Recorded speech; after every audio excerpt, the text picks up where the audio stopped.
내 인생이 뭔가 잘못된 것 같은데 이렇게 살면 후회할 것 같다. 한 가지 선언을 해요. 나 지금부터 한 달 안에 취업한다. 효과적인 방법이죠. 경력직을 먹고 있는 거예요. 붙을 수밖에 없어요. 지금 정말 적으면서 들으셔야 돼요. 네. 그러면 한국에 오셔가지고 그럼 어떤 활동을 하셨어요? 그때 당시에는 이제 영어 통역을 한다거나 영어 강사일 이런 거 일을 하면서 이제 그 당시 이제 결혼 얘기가 나왔던 거예요. 근데 둘 다 나이가 굉장히 어렸어요. 저희가 그때. 저는 26, 저희 남편은 그때 23? 막 이럴 때였거든요. 그렇게 되면서 저희가 싸움이 잦아졌던 이유가 세 가지가 크게 있었던 것 같아요. 첫 번째로는 콩깍지가 벗겨지기 시작한 거. 두 번째로는 제 스스로가 좀 문제를 발견했던 게 내 계획하고 너무 틀어지다 보니까 내가 지금 뭐 하는 거지? 라는 생각으로 좀 힘들었던 것 같아요. 세 번째는 경제적인 거였는데 남자친구가 학생이고 이러니까 경제적인 상황이 넉넉치가 않잖아요. 근데 결혼 얘기는 오가고 되게 막막했던 것 같아요. 그래서 싸움이 되게 잦아지고 시간이 흐르고 이제 남자친구가 먼저 덴마크에 돌아오게 됐는데 결정을 해야 되는 상황인 거예요. 그러니까 우리가 정말 결혼을 할 건지 아니면 나는 다시 다른 나라로 떠날 건지. 근데 다시 한번 우리 해보자 하고 결혼을 하려고 덴마크에 돌아가요. 저는 이제 2017년에. 돌아가면서도 약간 그런 느낌 있잖아요. 그러니까 뭔가 어쨌든 결혼을 할 사람이면 신이 나고 막 기뻐야 되고 막 설레어야 되는데 내가 약간 나를 잃은 것 같고 내 인생이 이렇게 흘러가 라는 생각을 하게 된 거예요. 아니나 다를까 이제 돌아와서 매일매일 싸움을 하게 된 거예요.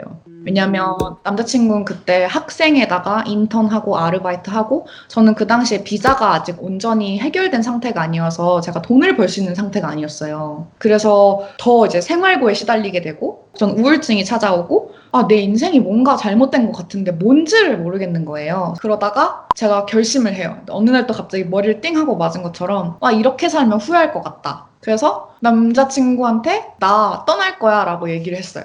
그래서 제가 무슨 소리냐. 우리 결혼하기로 하지 않았냐. 근데 저도 이제 오목조목 얘기를 한 거예요. 첫 번째, 우리가 지금 준비가 되었느냐. 그러니까 너랑 나랑 사랑하는 마음은 알겠는데 너도 어리고 나도 어리고 난 아직 제대로 된 직장을 가져본 적도 없다. 그래서 나는 이거 아닌 것 같고 나 지금 심적으로 너무 힘든 게 외롭고 내 자신을 잃은 것 같다. 난 나 자신부터 찾아야 내가 다른 사람이랑 사랑을 할 수 있을 것 같다라고 얘기를 했어요. 근데 남자친구도 굉장히 그런 면에서 이성적인 사람이라 너 말이 옳다라고 이제 동의를 해줬단 말이에요.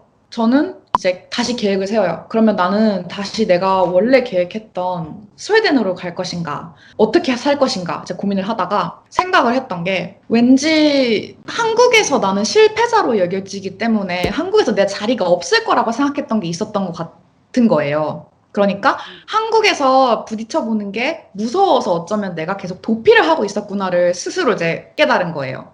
첫 번째로 느꼈던 게 그러면 한국에서 내가 뭘 해봐야 내가 이게 평생 웅어리가 진지 않고 편하게 다른 나라에서 살 수 있겠구나라는 걸 깨달았고 네. 그래서 그럼 난 한국에 일단 가야겠다. 한국에서 내가 다시 공부를 하든가 뭐 일을 하든가 난 뭐 해야겠다. 하고서 이제 돌아갔어요. 한국으로. 무작정 또. 그러니까 네. 이제 엄마 아빠가 속이 터지시는 거죠. 너는 결혼하겠다고 갔다가 또 돌아왔냐. 그래서 그럴 수 있죠. 충분히. 네. 처음엔 이제 아빠가 그래도 늦지 않았다. 다시 대학교를 가라. 이제 아빠가 집을 팔아서라도 해주겠다 했는데 부모님이 경제적인 상황이 되게 좋지 않았어요. 그리고 저는 이미 약속을 했잖아요. 제 스스로. 나는 경제적인 독립을 하겠다고.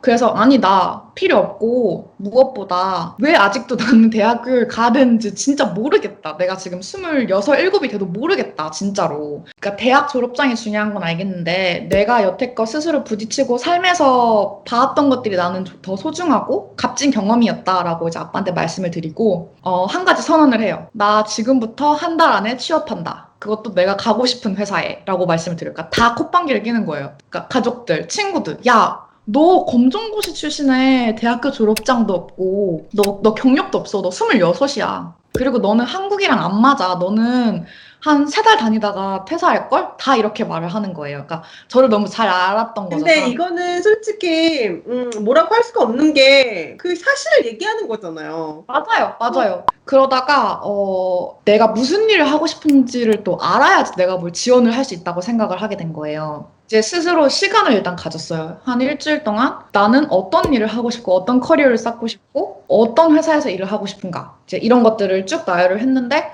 저는 마케팅에 관심이 있었고 또 제가 공부했던 부분이 이쪽이고 하다 보니까 그럼 나는 마케팅하고 가장 잘 어울리고 내가 가고 싶은 회사는 이런 사람들이 있는 곳에서 같이 성장을 하는 회사야. 그렇게 나열을 해놓고 가장 가고 싶은 회사를 추려서 그 회사에 대한 정보를 다 찾아봤어요. 그러니까 기사도 찾아보고 다 완전 웹사이트 다 찾아보고 어떤 마인드로 이 대표가 어떻게 뭘 운영을 하는지 그러다가 이제 한 회사를 봤는데 지금 말씀해주신 이런 것들이 사실 제가 면접 팁으로 이렇게 드리고 교육을 드리는 부분 중에 이런 부분들이 들어가 있거든요.